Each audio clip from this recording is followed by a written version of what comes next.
Pour continuer d'avancer sur le sujet, voilà, j'appelle le professeur Gérardin à me rejoindre sur scène. Merci.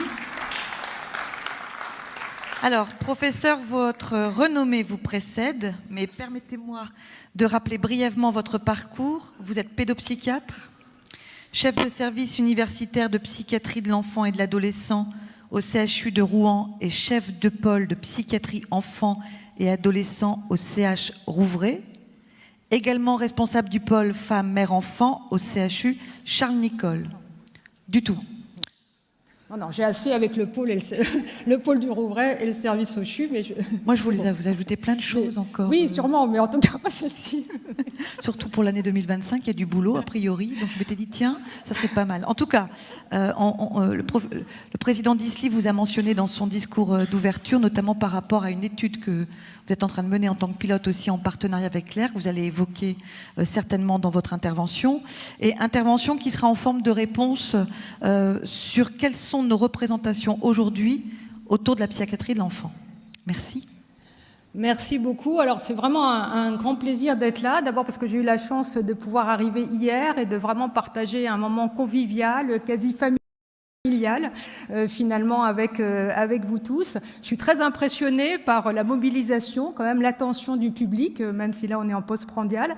Mais et donc en tout cas c'est vraiment pour moi un moment important parce que ça vient aussi effectivement soutenir la question d'une recherche ensemble que je vais essayer de vous présenter et également dans la continuité des propos précédents finalement sur les enjeux de la déstigmatisation et d'autres représentations à partager autour de la question de la psychiatrie de l'enfant et de l'adolescent. Donc, du coup, j'avais tellement de choses à vous dire que du coup, j'espère que ça ne va pas être trop chargé, mais je compte sur notre dessinateur pour en tirer la substantifique moelle, une espèce de carte mentale qui viendra résumer tout ce que j'essaie et je vais essayer de partager avec vous.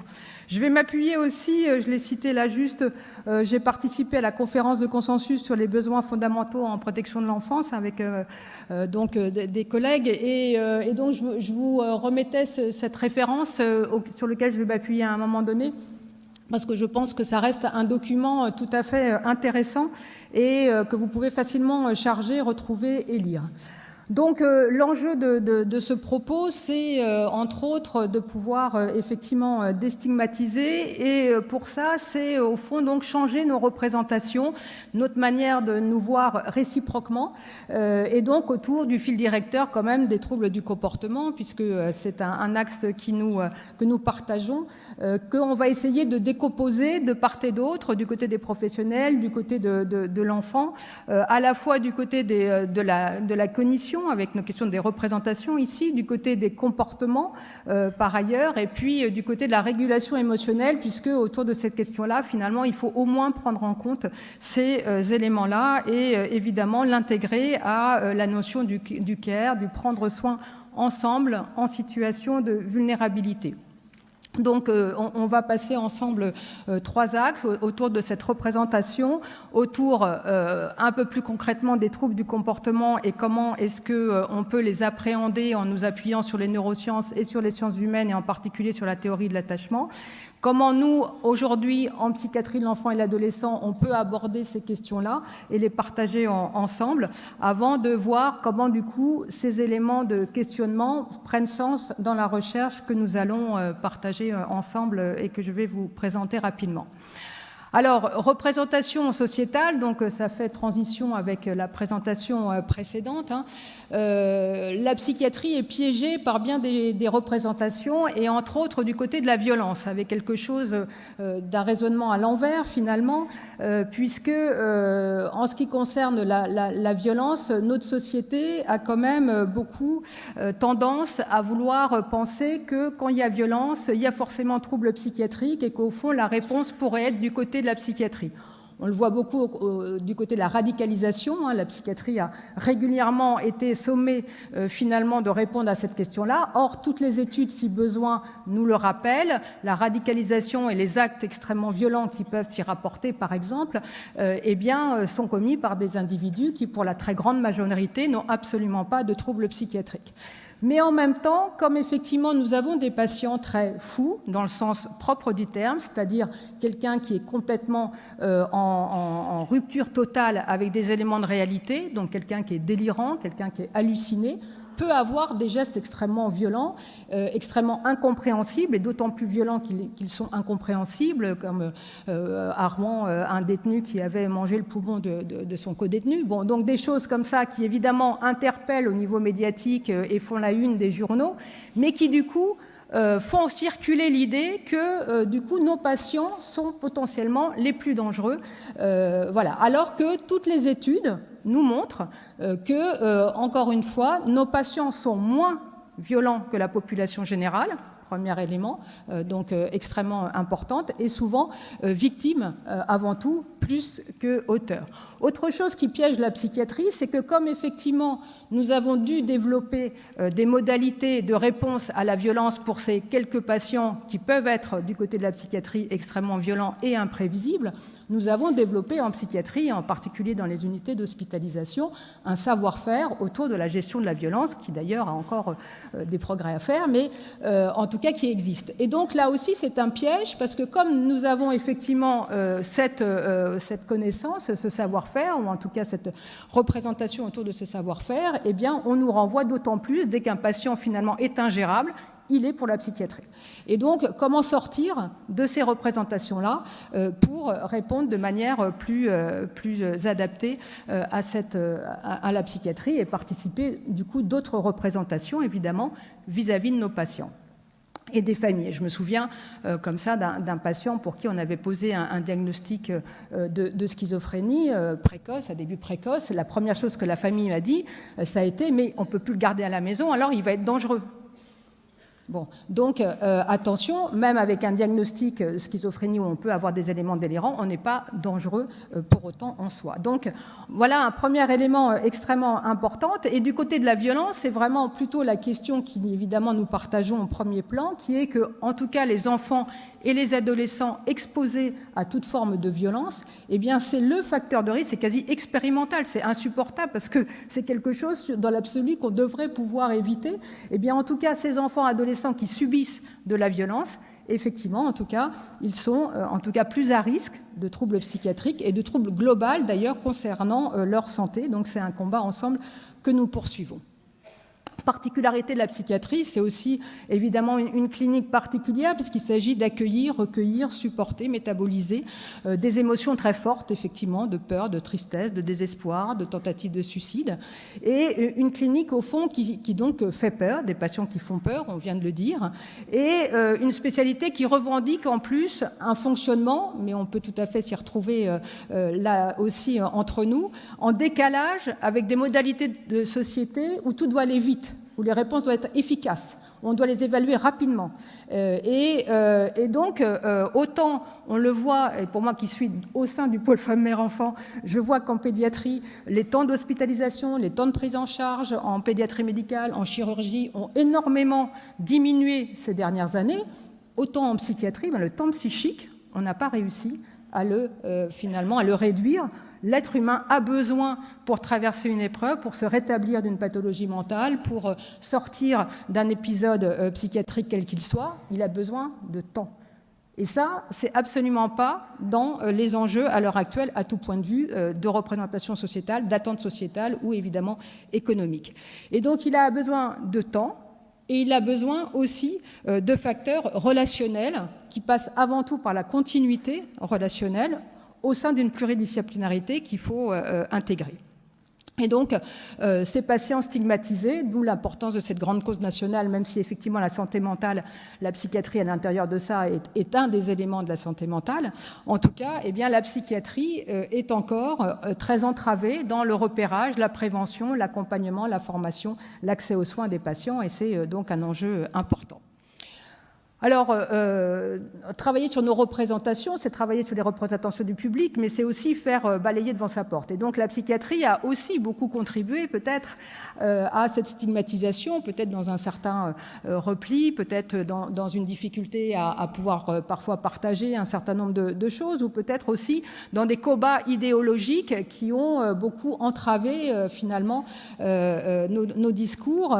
Et à l'heure actuelle, je pense qu'on est une génération qui sortons de ces combats idéologiques et avec une position beaucoup plus modeste qui est le constat qu'aucune théorie, quelle qu'elle soit, ne peut appréhender la complexité du fonctionnement humain et que donc nous pouvons que nous appuyer sur les différentes facettes, les différents éclairages que chaque théorie, chaque connaissance vient nous appuyer pour finalement puiser dans cette gamme d'explications ce qui peut être pertinent allant des neurosciences aux sciences humaines en nous enrichissant finalement de ces regards, de ces propositions thérapeutiques qui vont avec et qui sont variées et complémentaires. Et rappeler aussi que l'evidence-based medicine, l'EBM, donc qui sont les repères scientifiques en médecine pour dire ça c'est scientifique, ça ne l'est pas. Mais il y a 3 aspects qu'il faut rappeler, qu'on oublie souvent parce qu'en règle générale on ne donne que le premier, c'est qu'on s'appuie sur des données scientifiques, d'où l'importance de la recherche, on y reviendra, mais aussi sur l'expérience clinique, votre expérience, c'est aussi important dans ce qu'on peut penser comme soins adéquats. Et puis, de plus en plus, et ça a été évoqué aussi hier, le savoir expérientiel des enfants, des adolescents, de leur famille, qui viennent enrichir aussi nos connaissances et nos manières de comprendre les choses. Donc, à l'heure actuelle, en psychiatrie de l'enfant et de l'adolescent, on n'est pas avec telle théorie ou telle théorie, on est avec l'idée de multiples théories qui, chacune, encore une fois, nous amènent des choses complémentaires. On sait qu'on est sur un être en développement, de la grossesse jusqu'aux 25 ans de l'enfant et que donc des changements, en fait, on est dans un développement extrêmement important, y compris du cerveau, je vais en donner un petit exemple, et donc on est dans quelque chose de mouvant avec des trajectoires qui vont se dessiner, se redessiner, prendre d'autres chemins en fonction des rencontres, en fonction des protections qu'on pourra donner par rapport à un certain nombre d'expositions aux risques comme la violence, un certain nombre de facteurs de protection qu'on pourra amener, et qu'en tout cas, des changements sont toujours possibles sur ces trajectoires de vie de nos patients à tous les âges, mais a fortiori dans cette période qui va de la grossesse aux 25 ans de l'enfant. Alors, pourquoi tout particulièrement dans cette période-là?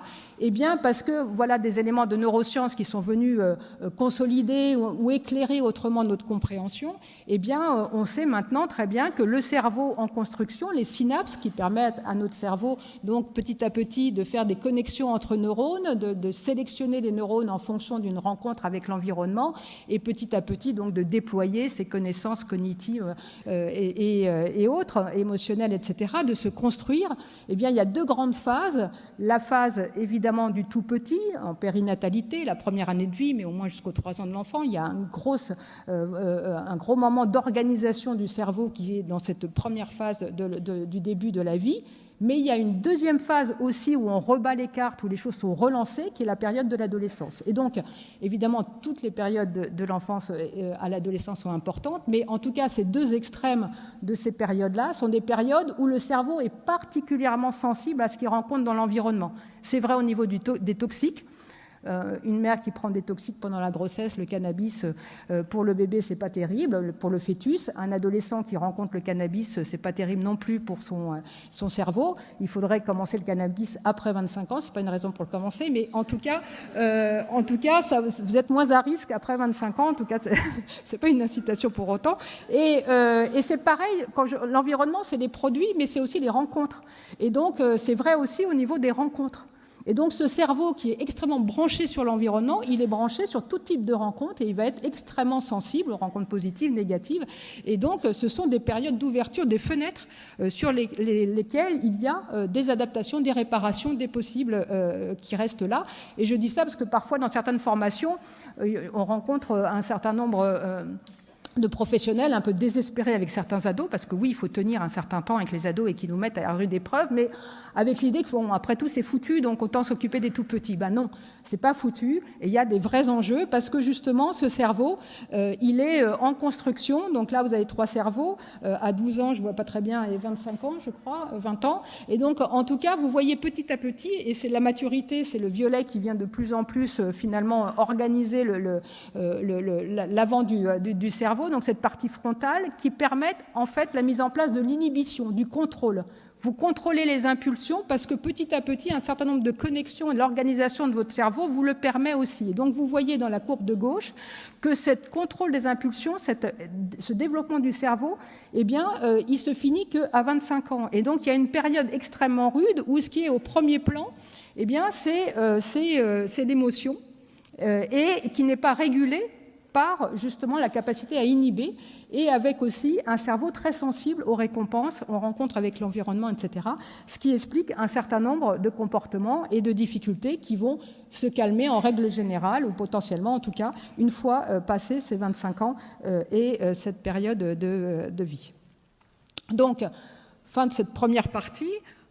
Les messages à retenir, donc comment déstigmatiser, changer nos regards autour de la psychiatrie, comment investir tout autant donc tout le développement et en particulier 2 périodes charnières, et puis retenir que nos patients ne sont pas des personnes violentes, mais moins violentes que la population générale, essentiellement victimes, même si on sait qu'être victime est un facteur de risque de devenir potentiellement auteur, et puis qu'il y a toute cette question compliquée autour des troubles des comportements qu'on va ensuite voir ensemble autour de ce continuum entre normal et pathologique et à quel moment on est de ce côté-là. Donc le trouble de comportement, l'agitation, l'impulsivité, on est dans quelque chose donc effectivement d'une frontière fragile entre normal et pathologique. Quand je regarde les élections américaines, je me dis que peut-être il va falloir revoir le DSM-5 sur qu'est-ce qu'un trouble des conduites et qu'est-ce qui est normal d'un point de vue d'un certain nombre. Bon, enfin bon, j'arrête là. Mais donc vous voyez que c'est très quand même fonction d'un environnement. Et donc, que forcément, du coup, ceci dit, on voit bien que cette idée de trouble des conduites, elle est quand même très en lien, avec la question de, effectivement, quel est le degré de limite et de cadre dans une société, quel est le degré de sollicitation dans une société, quelle est la place des écrans dans une société, et que donc, forcément, les choses vont être évolutives avec les moments de société qu'on traverse et ce qui va être au premier plan des sociétés dans leur fonctionnement à différents moments. Et donc, on sait qu'en tout cas, tous ces aspects-là sont fonction donc de ces regards multiples croisés et très fonction d'une société donnée avec son fonctionnement, mais aussi donc très en lien avec l'adversité, le stress, la violence, qui sont des éléments quand même qui vont beaucoup contribuer à l'émergence de troubles des comportements, mais où certains troubles du comportement dans un certain type de milieu peuvent être vus comme quelque chose d'adaptatif et de normal au regard de la violence dans lequel le jeune se trouve. Donc c'est toute cette complexité de pouvoir finalement réfléchir sur ce qu'est à l'intérieur de ça, ce que pourrait être un trouble psychiatrique et comment le caractériser et le diagnostiquer. Donc, cette fameuse classification américaine des troubles mentaux, où on en est à la 5e version révisée, traduite en 2023, et que donc il va peut-être falloir revoir. Donc, en tout cas, donc, trouble disruptif du contrôle des impulsions et des conduites. Donc, on considère que le trouble du comportement, finalement, est quelque chose de très large, qui rend compte d'une compréhension très large, qui va bien au-delà de la question d'un diagnostic psychiatrique unique, mais que certains à l'intérieur, effectivement, peuvent avoir un diagnostic psychiatrique qui reste d'ailleurs un petit peu à critiquer, mais où on propose, en tout cas dans cette classification américaine, de partir d'un continuum, d'être dans un continuum entre vraiment ce qui est du côté du comportement au premier plan, et puis des choses qui sont venues plus récemment nous intéresser de manière très pertinente, qui est la question de la place des émotions. Et donc, quels sont ces enfants qui passent surtout par l'agir, quels sont ces enfants, au fond, qui sont avant tout drivés par leurs émotions au niveau de leur comportement. Autre élément important qui est venu revisiter nos classifications ces dernières années, c'est l'émergence des troubles neurodéveloppementaux, alors au point que finalement tout serait neurodéveloppemental. Donc là aussi un peu de mesure comme dans tout, mais en tout cas on voit que les frontières diagnostiques ont aussi beaucoup bougé et que maintenant on est dans un trouble du spectre de l'autisme par exemple, qui est quelque chose de très large et où finalement on a sûrement tous plus ou moins quelques traits, et donc là aussi entre normal et pathologique ça devient un petit peu compliqué. En même temps il y a des choses intéressantes qui sont amenées au niveau d'aspects sensoriels, de compréhension nouvelle qui nous amènent aussi des réponses thérapeutiques plus adaptées. On a le trouble hyperactif avec trouble de l'attention qui est quelque chose qui maintenant est bien repéré et doit l'être aussi. Et puis tout l'enjeu des troubles des apprentissages, puisqu'on sait qu'un enfant qui ne rentre pas dans les troubles des apprentissages pour X raisons ou qui a un retard mental, c'est un enfant qui est plus à risque de troubles de comportement, qui est plus à risque de masquer à l'entrée au collège par exemple qu'il ne sait pas lire en faisant le pitre, parce que c'est le meilleur moyen finalement de ne pas se faire démasquer sur d'autres choses qui vont le blesser narcissiquement par rapport à son trouble de lecture par exemple.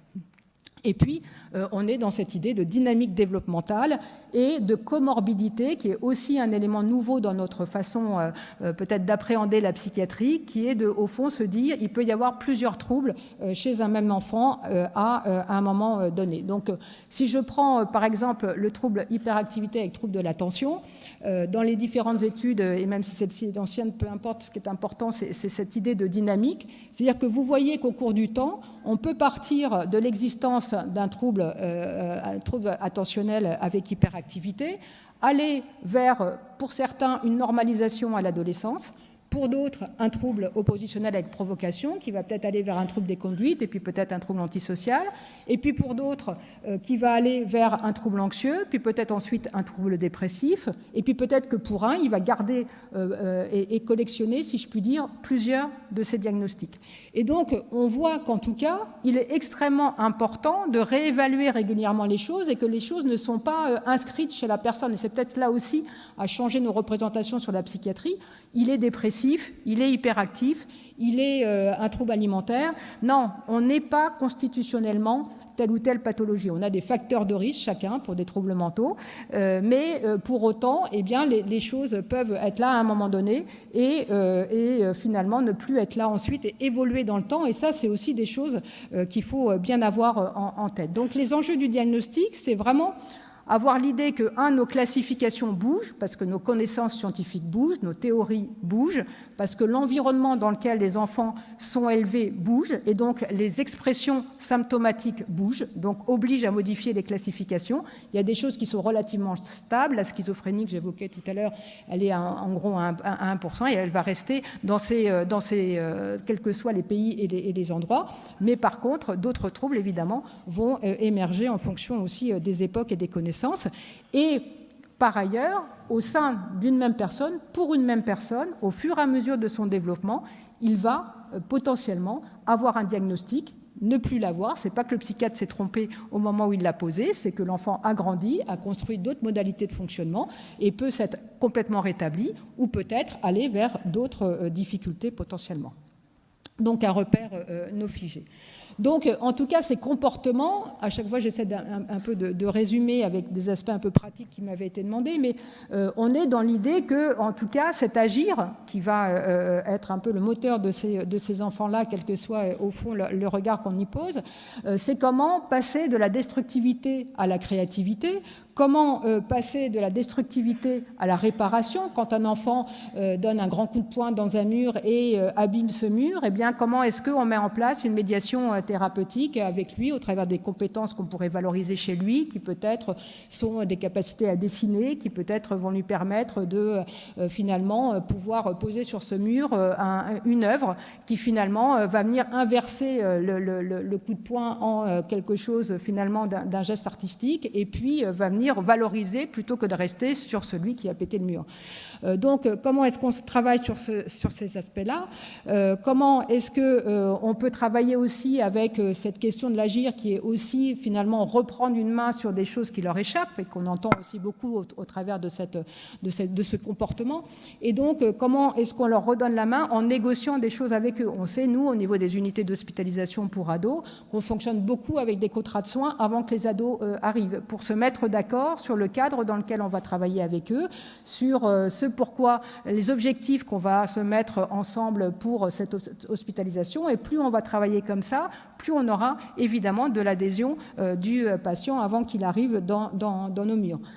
Autre aspect qui sont très pertinents aussi et qu'on développe et que vous avez peut-être aussi développé, c'est ce qu'on appelle, alors la directive anticipée, bon, ne faites pas d'autres amalgames, mais on n'aura pas besoin du violoncelle, mais il s'agit du protocole de désescalade. Et donc, c'est-à-dire que quand un enfant, un adolescent a des comportements comme ça, avec des moments de violence qui partent en vrille, c'est comment à distance, calmement évidemment, on peut reprendre avec lui qu'est-ce qui s'est passé, comment est-ce qu'on peut décortiquer l'enchaînement qui fait qu'on est arrivé au pétage de plomb et qu'on est arrivé aux mains ou quand on est arrivé à péter le mur.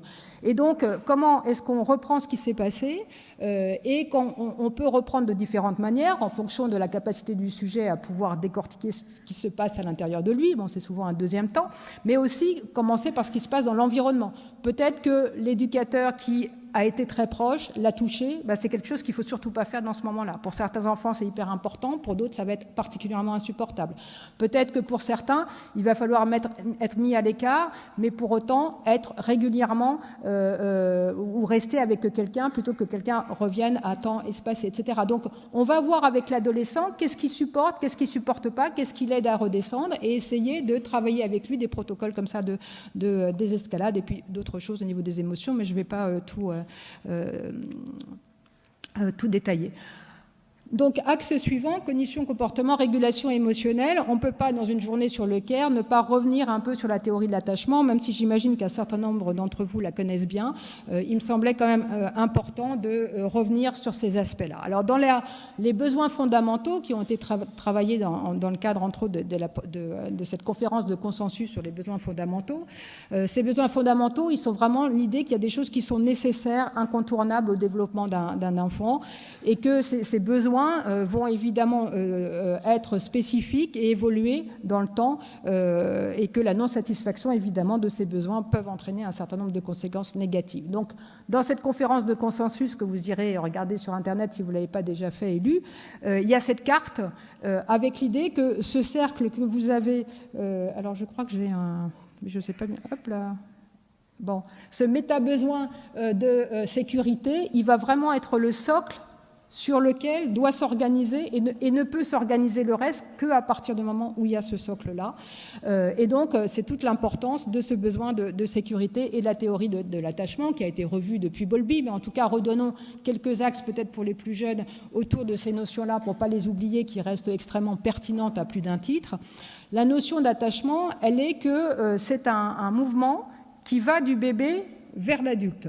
C'est un besoin inné de notre espèce pour pouvoir survivre et faire face, sinon un bébé seul, ça n'existe pas, pour reprendre Winnicott, et rechercher une proximité, une sécurité auprès d'un adulte fixe. Et donc chaque bébé est plus ou moins avec des compétences qui sollicitent aussi l'entourage. On est toujours dans des modèles interactifs. Et puis le caregiving, alors ce qui est intéressant, c'est que justement en anglais, vous n'avez pas la mère, vous avez celui qui donne le soin. Donc ça laisse ouvert la place à plein de personnes différentes potentiellement, même s'il en faut un nombre limité. Et donc le caregiving, c'est l'adulte vers le bébé. Et donc c'est comment l'adulte a des réponses adaptées, est en capacité de reconnaître les besoins de l'enfant et d'y répondre de manière le plus possible adaptée, en sachant que, évidemment, tout dépend aussi de comment s'est construit ce propre besoin d'attachement chez le caregiver. Et en tout cas, le but de tout ça, c'est de permettre à l'enfant d'être aidé, accompagné dans la régulation des émotions. J'en parlais tout à l'heure, l'importance des émotions, dont on sait encore plus aujourd'hui les prendre en compte, qui sont que les émotions négatives, la peur, l'angoisse, la tristesse, ces émotions négatives, elles nous désorganisent à tous les âges, mais a fortiori dans l'enfance et a fortiori chez le tout petit qui n'a encore aucun finalement paramètre pour pouvoir les gérer. Et donc c'est cet environnement qui va aider l'enfant petit à petit à ne pas être désorganisé par ces émotions-là et qui va lui permettre petit à petit de pouvoir mettre en place et être disponible à ce qui se passe dans son environnement, à mettre en place sa cognition, sa régulation des émotions en même temps qu'il s'appuie donc sur un environnement adéquat. Et donc, les réponses à ces besoins permettent finalement à l'enfant d'aller ensuite apprendre à aller chercher du réconfort, à se réconforter par lui-même, à avoir confiance sûrement à long terme aussi dans le réconfort qu'il peut, ou en tout cas l'appui qu'il peut avoir dans la société par la suite.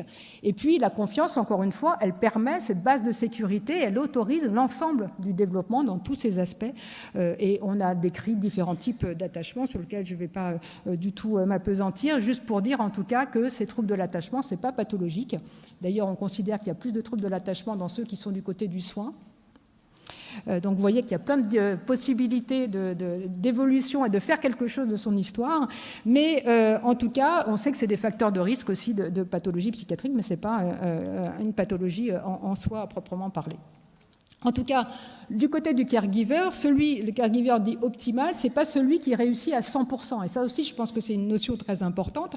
On est tous à rater dans la relation, parce que quelle que soit la personne qu'on a en face de nous, et même si un adulte est plus facilement décryptable potentiellement qu'un enfant, il n'empêche que toute la vie, c'est s'adapter finalement aux autres et à ce qu'on perçoit de l'autre, et on est toujours plus ou moins, toujours en tout cas régulièrement à côté de la plaque. Et un caregiver finalement optimum, c'est celui qui est capable non pas de répondre à 100% aux besoins de l'enfant, c'est impossible, on n'arrive jamais à déchiffrer, on est toujours, où on peut être régulièrement à côté de la plaque, mais de s'apercevoir qu'à certains moments, on est en décalage et de pouvoir revenir dans la relation pour mieux finalement se réadapter aux besoins. Et encore une fois, c'est possible que si le caregiver lui-même est suffisamment disponible. Donc une base de sécurité, pas trop nombreuse, 1, 2, 3 personnes, qui permet à l'enfant d'être suffisamment en sécurité, suffisamment sécure pour aller explorer, pour aller tester l'environnement, et c'est cette rencontre avec l'environnement qui aide aussi à tous les aspects du développement, de l'attention, etc. Et puis il se passe quelque chose, il a eu peur, il s'est fait mal, il a besoin de retrouver un havre de sécurité et quelqu'un qui va l'aider à passer et à lui apprendre à gérer ses émotions.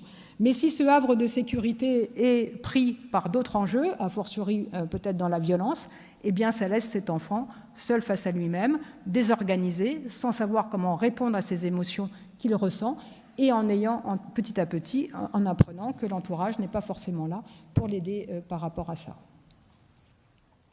Donc, toute situation, finalement, à partir de cette théorie de l'attachement, l'idée, c'est de penser que finalement, toute situation de stress et de vulnérabilité, chez l'enfant, chez l'adolescent, mais aussi chez le professionnel, tout adulte peut être potentiellement aussi en besoin vis-à-vis de son propre système d'attachement. Et si on est en besoin et pas au clair et pas au calme par rapport à cette dimension-là, eh bien, on ne peut pas être un caregiver vis-à-vis de l'enfant ou de l'adolescent.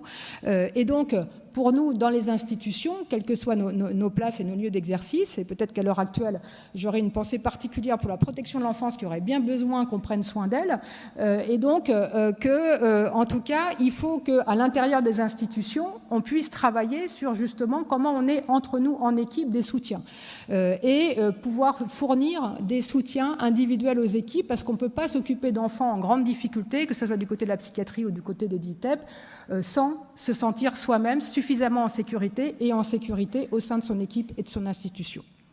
Et donc, du côté du sujet, encore une fois, ce qui apaise, ce qui sécurise, c'est d'être écouté, d'être entendu, d'être valorisé, d'être reconnu dans ses émotions, et puis d'avoir des rencontres avec des gens qui disent ce qu'ils font et qui font ce qu'ils disent. Hyper important, je dis aux jeunes internes, ne dites pas à un ado dans l'unité d'hospice que vous allez le voir tous les jours, alors que de toute façon, ça ne va pas être le cas, et que donc vous ne serez pas fiable. Donc dites plutôt, vous allez le voir 1 fois ou 2 fois, mais en tout cas, tenez le cadre. Et si vous ne pouvez pas venir le voir parce qu'il y a une urgence, vous avez été appelé, vous venez le voir en lui disant « je suis désolé, je sais qu'on avait rendez-vous, je ne pourrai pas… voilà, plutôt que de se dire bon, « c'est pas grave, il aura sûrement oublié que je devais le voir, etc. » C'est vraiment la question de notre fiabilité au quotidien qui est une base de confiance réciproque important à pouvoir donner. Et puis, du côté du professionnel, comment, encore une fois, on est suffisamment en appui avec soi-même et en appui avec son institution et son environnement pour reconnaître nos limites, reconnaître nos erreurs, y compris avec les ados et les adolescents, avec nos équipes, pour pouvoir travailler sur cette confiance. Point suivant, pour revenir sur cette question du besoin de sécurité et de protection, sur les effets de la violence que je disais en introduction, ces enfants quand même qu'on a autour des troubles du comportement, peu ou prou, qu'ils soient du côté de la protection de l'enfance ou pas, ils sont beaucoup à avoir vécu un certain nombre de violences et de traumatismes. Et juste pour vous dire qu'en tout cas d'un point de vue psychiatrique et santé globale, eh bien on sait que ces enfants vont développer, donc sont plus à risque. Donc ce n'est pas systématique et c'est vraiment propre à chaque enfant, et même des histoires terribles peuvent avoir des devenirs heureusement très ouverts, et puis d'autres situations qui nous semblent moins violentes, catastrophiques dans l'histoire du sujet, pour autant peuvent avoir des trajectoires autres. Donc en tout cas, ils sont plus à risque d'un attachement insécure, ils sont plus à risque d'avoir du mal dans la régulation de leurs émotions, on comprend mieux avec ce que je viens de vous dire sur la théorie de l'attachement. Et puis il y a quelque chose aussi d'assez récent dans notre compréhension qui sont cette notion de syndrome de stress post-traumatique, pourtant connu avec les vétérans du Vietnam après-guerre, etc., mais qu'on est en train de revisiter du côté de l'enfant et de l'adolescent, du côté des traumas complexes des populations qu'on reçoit, et qu'on sait que finalement, ces enfants, par exemple, ils vont avoir beaucoup de troubles de sommeil, de cauchemars. Les troubles du sommeil, ça donne des faux hyperactifs avec troubles de l'attention. Parce que quand vous dormez mal, vous êtes agité de la journée pour essayer de rester éveillé. Donc voilà, on connaît mieux un certain nombre de conséquences, de cascades, et on sait aussi que ça va expliquer aussi des comportements qu'on va peut-être interpréter comme fous, comme délirants. On a fermé une porte, l'enfant est parti en vrille, on a baissé un store, on avait ça pour une jeune fille dans l'unité d'ado, on a compris, en fait, on baissait le store, c'était le moment où elle était agressée par son beau-père. Bon, donc des choses qui pour nous sont des gestes du quotidien peuvent enclencher des flashs et des reviviscences pour nos patients qui parfois vont se mettre du coup à avoir des comportements inexpliqués pour nous, parce que pour eux, évidemment, on n'a pas accès à ce à quoi ça renvoie, et parfois eux-mêmes n'ont pas encore accès exactement à ce à quoi ça renvoie non plus. Et puis du côté de l'ado, on va retrouver un certain nombre de conséquences aussi, plus dans le passage à l'acte, alors chez les garçons, plus tentative de suicide chez les filles, plus de violences subies chez les filles quand on a été exposé à de la violence. Et puis toujours un petit focus sur le syndrome de stress post-traumatique, sachant qu'aussi par rapport à ce qui peut donner l'impression que c'est quelqu'un de fou dans le sens de délirant, donc de coupure avec la réalité, c'est qu'on sait aussi maintenant que les syndromes de stress post-traumatique peuvent entraîner des moments de dissociation et des moments aussi d'ailleurs hallucinatoires. Et donc on peut avoir des gamins qui sont plus du tout là avec nous, on sent qu'ils sont partis ailleurs, qu'ils sont complètement dissociés, qu'ils sont partis dans un autre monde, ils ne sont pas délirants au sens schizophrénique d'une pathologie psychiatrique en tant que telle, mais en lien avec un syndrome de stress post-traumatique qui nécessite d'autres types d'approches et de réponses. Donc, en tout cas, pour comprendre un enfant et un adolescent, on est obligé d'avoir une démarche complexe et puis d'être attentif à ses besoins dans tous les registres affectifs, relationnels, de protection psychologique, avec, encore une fois, l'idée que rien n'est systématique dans l'effet que ça peut avoir sur la personne, mais que plus on cumule les risques, plus c'est compliqué. Et donc, autour des enfants, ce qui peut être compliqué pour nous, c'est que chacun va être finalement dans sa facette d'évaluation. Vous, dans vos lieux où vous travaillez, vous allez avoir un certain regard. Peut-être que s'il est aussi en protection de l'enfance, vos collègues vont avoir d'autres facettes. Peut-être que l'école va avoir encore une autre facette. Et puis parfois des facettes complètement opposées. Et donc tous les enjeux à l'heure actuelle, c'est d'être vraiment dans une approche globale de l'enfant que vous défendez, que nous défendons, avec un diagnostic multi-axial qui rencontre à la fois y a-t-il ou pas un diagnostic psychiatrique au sens classification, symptômes, pathologie. Qu'est-ce qu'il en est, quoi qu'il en soit, qu'il y ait ou qu'il n'y ait pas, de la dimension psychodynamique du fonctionnement du sujet en relation avec lui-même et avec les autres? Qu'en est-il de son fonctionnement cognitif? A-t-il un retard mental, des troubles des apprentissages? Quels sont les retentissements scolaires ou pas? Quelles sont les particularités sensorielles? Un certain nombre de choses qui vont être extrêmement intéressantes pour nous pour comprendre ce qui se passe. Qu'est-ce qu'il en est de sa santé globale? Faire attention au sommeil, faire attention à l'alimentation, aux prises de poids à l'adolescence, c'est des choses qui sont extrêmement mal vécues et avec un certain nombre aussi de conséquences sur lesquelles il faut qu'on soit aussi très, très attentif. Qu'en est-il des lieux de soins de l'enfant et de la représentation vis-à-vis de la psychiatrie, de l'alliance thérapeutique qu'on peut construire si jamais il fallait aller du côté d'un temps partagé de prise en charge?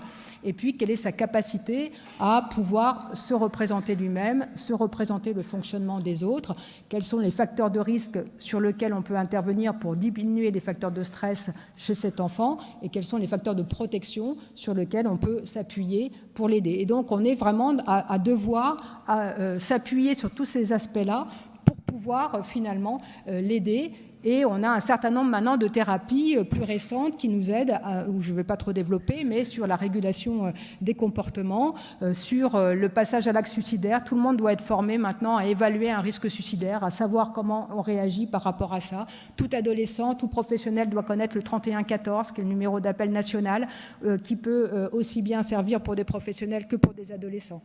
Autour du PTSD, du syndrome de stress post-traumatique, on a un certain nombre de thérapies, pas forcément médicamenteuses, mais qui peuvent être très intéressantes, par exemple sur les cauchemars, sur la régulation des émotions, sur les troubles attentionnels, etc. Il y a aussi des nouvelles thérapeutiques qui peuvent être pertinentes et qui ne sont pas médicamenteuses. Et donc, si on a un trouble sévère des conduites, eh bien, il faut partir de toute cette démarche-là pour pouvoir aider un enfant dans sa prise en charge.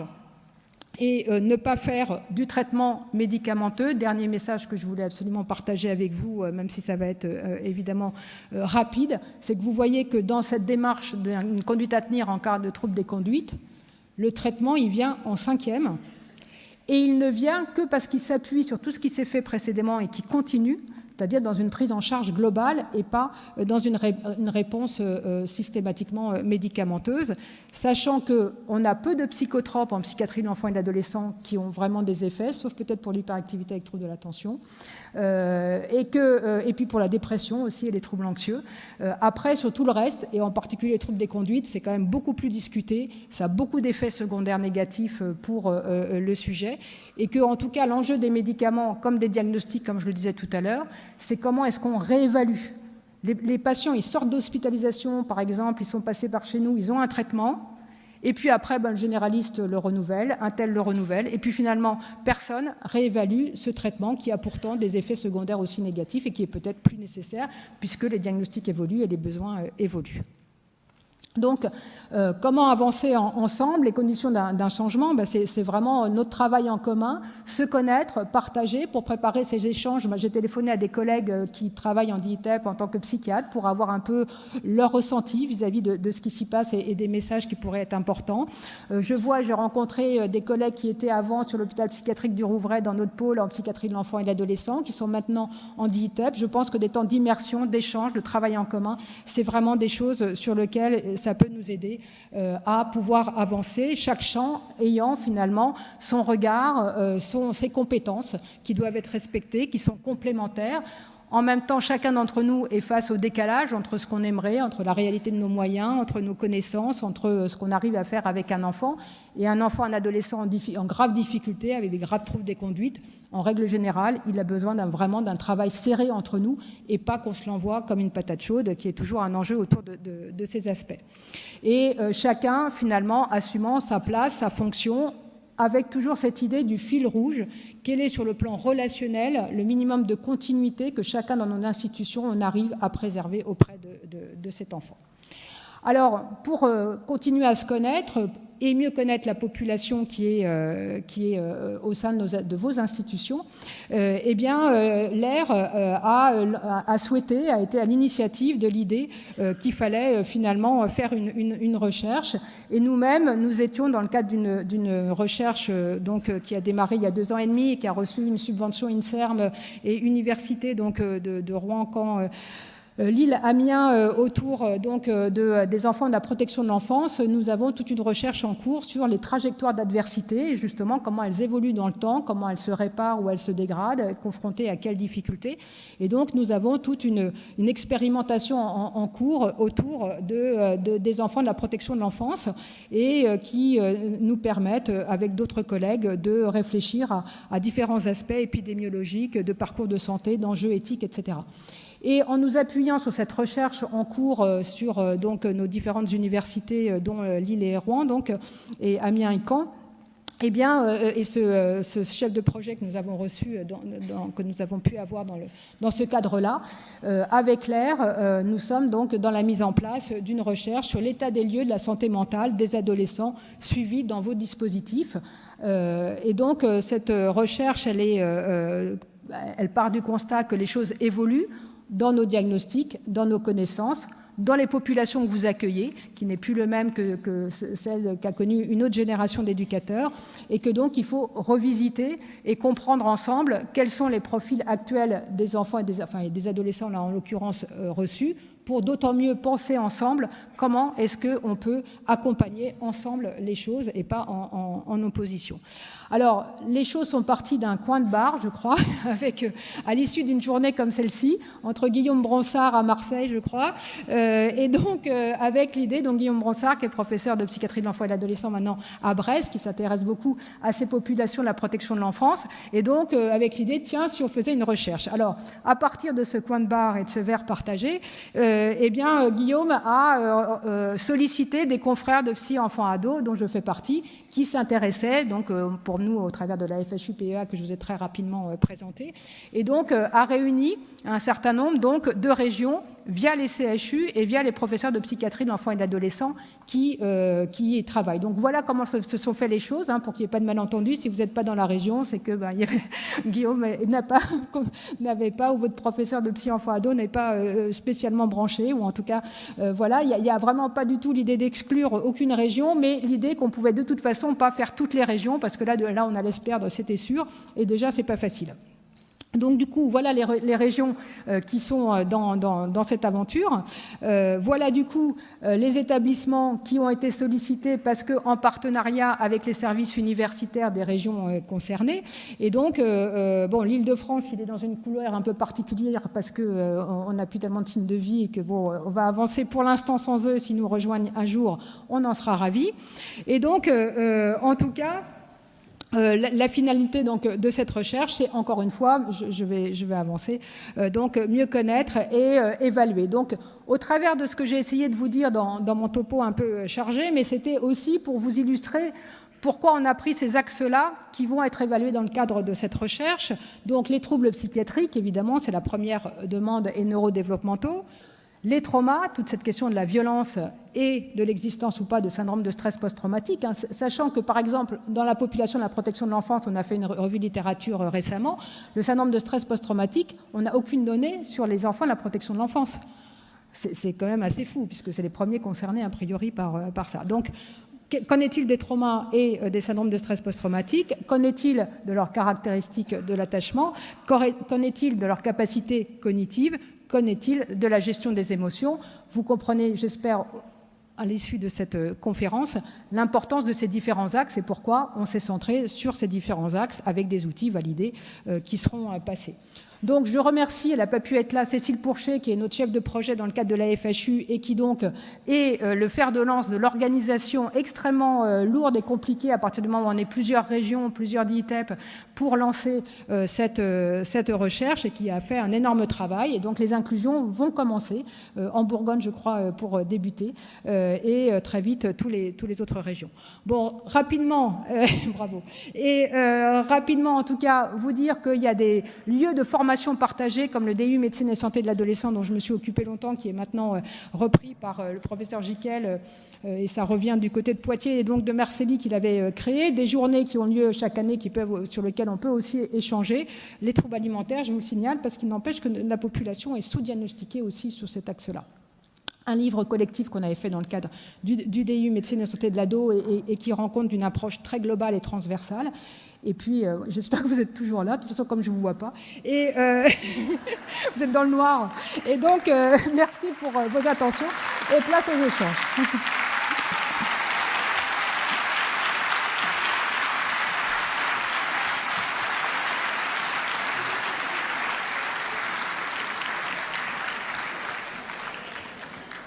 Merci beaucoup, professeur. Je vous invite à poser vos questions via les SMS. Je me retourne peut-être vers les écrans, savoir s'il y en a déjà. Voilà. Sinon, moi, j'avais noté 2-3 petites choses en attendant les questions. Déjà, les troubles de l'attachement du côté de ceux qui sont dans le soin. Donc, demain après-midi, on a une après-midi justement là-dessus, hein, sur tout ce qui est voilà, se sentir en sécurité et comment travailler en qualité de vie au sein des DITEP notamment. Ça m'a fait penser à quelque chose qui me touche professionnellement, moi, ce qui est l'attractivité par rapport à la représentativité. On entend beaucoup justement des problèmes d'attractivité de nos métiers, eu égard à la représentativité de la violence, de la psy, etc. Est-ce que vous avez des retours, vous, là-dessus, par rapport aux gens avec qui vous travaillez, notamment dans le monde libéral? On nous dit qu'il y a énormément il y a peu de personnes qui se dirigent maintenant vers le travail auprès des publics jeunes ou adolescents ou enfants à cause de ces problèmes de représentativité. En tout cas, je pense essayer. Bon, en tout cas, la question effectivement de la déstigmatisation, elle est pour tout à chacun dans tous les espaces de vie. C'est-à-dire que c'est à la fois pour tout le monde dans sa vie, puisque si la moitié de la population va être touchée par un trouble psychiatrique à un moment donné, c'est-à-dire que c'est impossible que vous, dans votre cercle proche, vous ne soyez pas concernés. Donc c'est évidemment ce cercle-là, mais c'est aussi, du coup, par ricochet, si on déstigmatise, si on revalorise ces métiers-là, qui font sens, et moi je pense quand même que profondément, ceci dit, ce qui reste, c'est un facteur d'attractivité qu'il faut qu'on défende, c'est que nos métiers font sens dans un monde qui a parfois un peu de mal, on a un peu de mal à trouver. Donc nos métiers font sens, il faut valoriser ce sens profond de pouvoir effectivement aider une génération à venir prendre sa place dans un monde nouveau. Ça, c'est un message fort de notre attractivité. Et plus on va déstigmatiser effectivement la question de la violence, de la représentation de la folie, de la question de l'utilisation de la psychiatrie à des fins qui ne seraient pas les bonnes, et plus on va parler de la psychiatrie de l'enfant et de l'adolescent en arrêtant de caricaturer ou d'opposer des écoles, plus on pourra ramener des jeunes vers cette spécialité. Pour autant, moi, je reste optimiste parce que je trouve que quand je regarde ce qu'un certain nombre de confrères font au niveau national et arrivent à tenir malgré tout, même si on est dans une période un peu complexe, quand je vois sur le pôle du Rouvray les collègues et voilà, ceux qui sont présents aujourd'hui et d'autres, je me dis que c'est pas foutu. Quand je vois les jeunes universitaires, on a vraiment des universitaires. Ici sur l'île, il y a 3 universitaires. Il y a Charles-Édouard Notre-Dame qui est le plus jeune, qui va être nommé PUPH. J'anticipe un peu, mais ça va venir. Et donc, qui est quelqu'un d'extrêmement brillant et qui est une génération qui est justement capable de prendre en compte ce que les sciences humaines et d'autres théories ont amené et en même temps intégrer les neurosciences. Voilà, ce sont aussi, et il est très investi dans justement POPSI et la prévention du suicide et vigilance, etc. Et donc, c'est toute cette manière positive et la santé mentale, grande cause nationale, ça va être le moment de faire du bruit dans le sens de changer les représentations et les mentalités et du coup, indirectement, de venir travailler sur l'attractivité de notre métier, mais en le centrant sur le sens profond, puisqu'on voit qu'il y a beaucoup de gens quand même qui finissent par revisiter leur choix professionnel à des moments de vie tout à fait étonnants, parce que ça ne fait pas sens. Et donc je crois que nous, vraiment, c'est un métier qui fait sens, profondément. D'accord, merci beaucoup.